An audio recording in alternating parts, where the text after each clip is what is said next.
I'd like to introduce us first. My name is Caitlin Palmatier.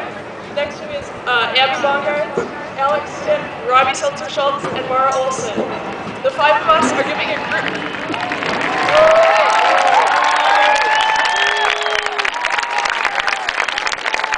As a group, we're giving a speech together with a central theme, and our parts are interconnected, so that we please ask that you hold all applause until the end.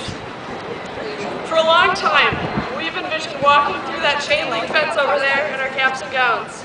As our spiral link notebooks filled up over the years, as we learned about linked verbs, and as we memorized linking chains of chemical reactions, we, as a group, form indelible bonds of a different sort as well.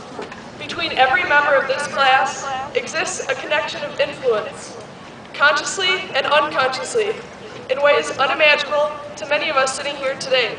The parts of our social network interact to change each individual.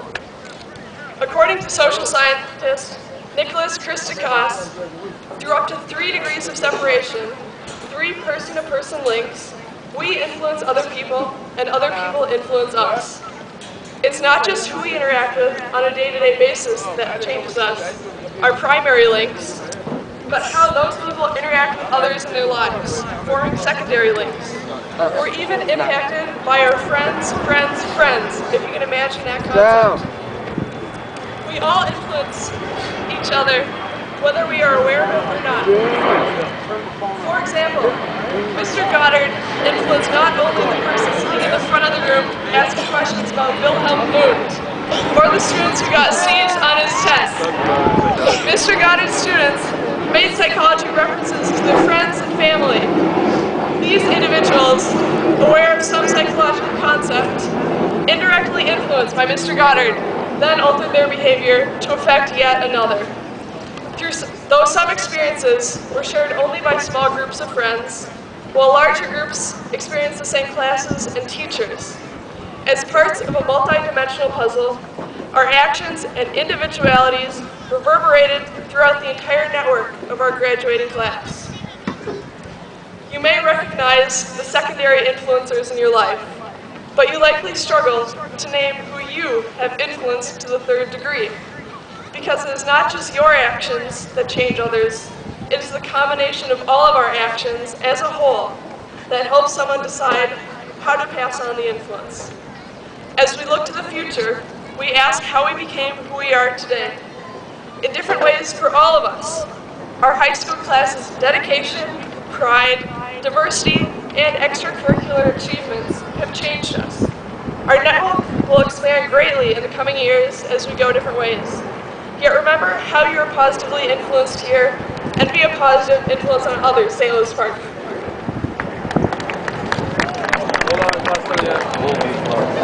Park pride, dedication, and community.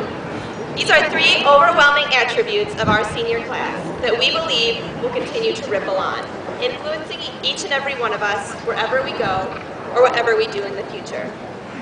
When I tried to think of events throughout the past 4 years that reflected this idea, one of the first that came to mind was our freshman year, when the boys soccer team made it to the section finals against Wayzata. The game was in Wayzata, and even though their school has close to 3,000 students, it was Orioles that filled the bleachers, while Wayzata fans were resigned to a tiny section at the end. This sense of pride and network of support is not limited to athletic events. Over the past 4 years, we have witnessed a community of people who, despite differences, constantly support one another's ideas, goals, and beliefs. The fact that there are 5 of us who share the honor of speaking today is truly a product of Park's environment. The 5 of us never looked at each other or other students as competitors, but rather it was collaboration that permeated much of our work throughout high school. We feel that this is true of most of our class. Whether it was academics or extracurriculars, achieving something as a group has almost always seemed to override individual success. As the nerds of the senior class, it felt only appropriate to quote a historical figure. John Locke once said, "We are chameleons. We take our hue and the color of our character from those who are around us." Today, we walk away from high school, but the colors from the nearly 300 individuals sitting around us will continue to blend with those we meet in the future, and the colors of the park community will be painted onto those we encounter in our later endeavors.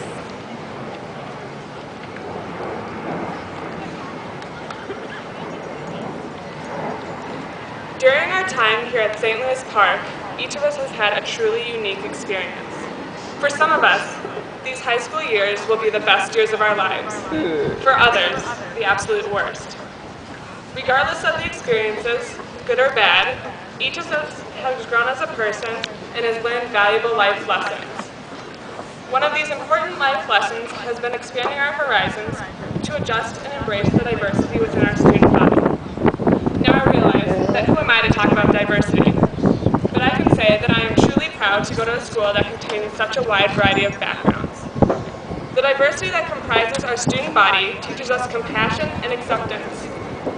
This may be the last time that we're all together as the class of 2011, but as a class, we have exceeded the challenges that typically come with diversity and have formed friendships that may last a lifetime. Any given day in our high school, we hear several different languages: English, Spanish, Somali, Arabic. You see students in their traditional clothing that may be different from Western attire. You see students singing, dancing, rapping, reciting poetry. Students are absent because of various religious holidays. You see students practicing basketball, baseball, lacrosse, or even practicing their lines for the upcoming play. Yet among all these differences, there is one thing that seems to span across all boundaries: cell phones. Whether students are talking, texting, or taking pictures in the bathroom, it is rare to find students in our high school without a cell phone. It is impossible to condense the last 13 years of our lives into a speech that manifests all of our experiences. We have all shared the same emotions: joy, sorrow, anger, and frustration. We have all experienced success as well as failure. Such similarities within great diversity remind us that we're all just teenagers, all trying to figure out who we are and what we want to do with our lives.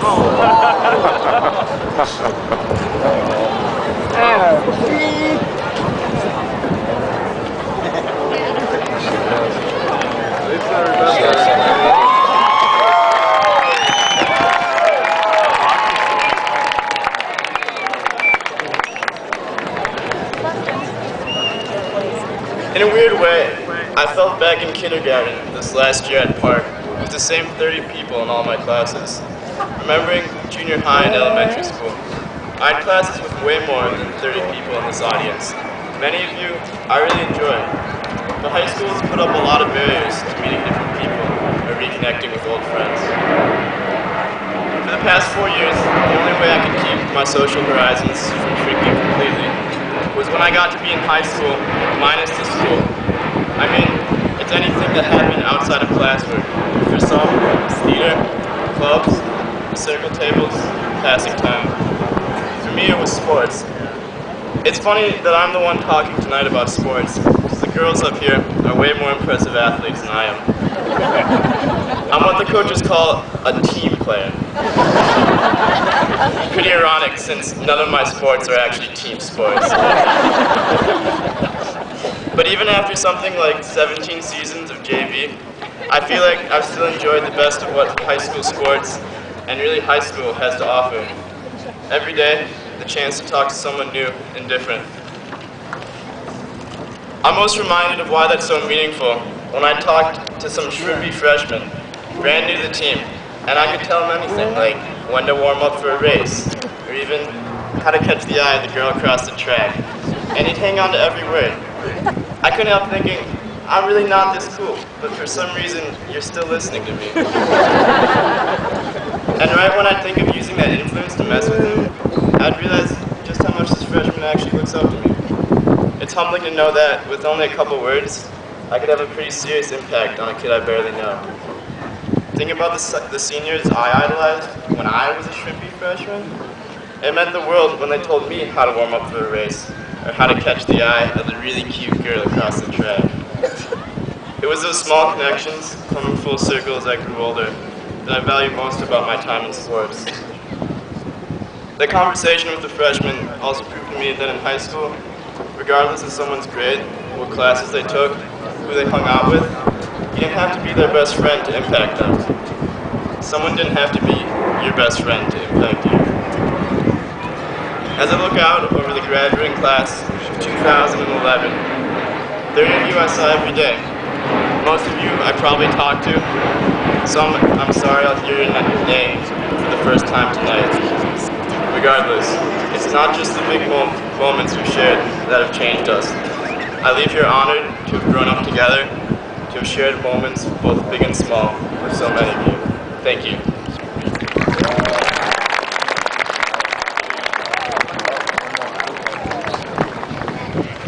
We're all individuals. There's no doubt about that. But for 4 years, we have been creating the class of 2011, gradually shaping one single entity. Now, I don't want to go all Transformers on you all, but that's what I picture. A single, powerful being made up of many pieces.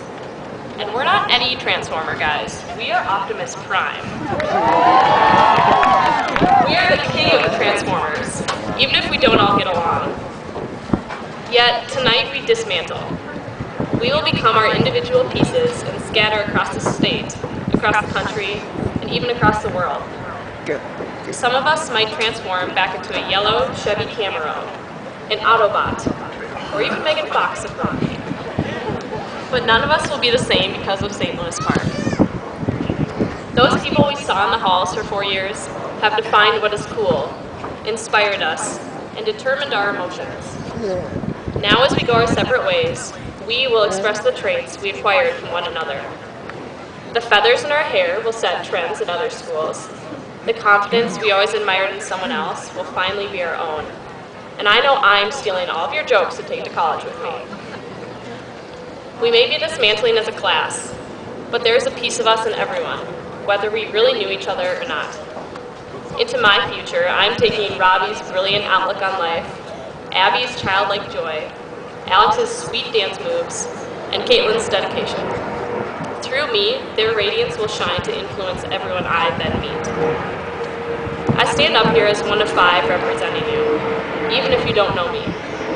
But because you've influenced the people who've then impacted me, you've still shaped me. So even when we're not together, class of 2011, we're still together. Because the experiences of these 4 years will stay with us forever. Together, Caitlin, Abby, Alex, Robbie, and I wrote this speech. But the interactions with all of you wrote our high school story.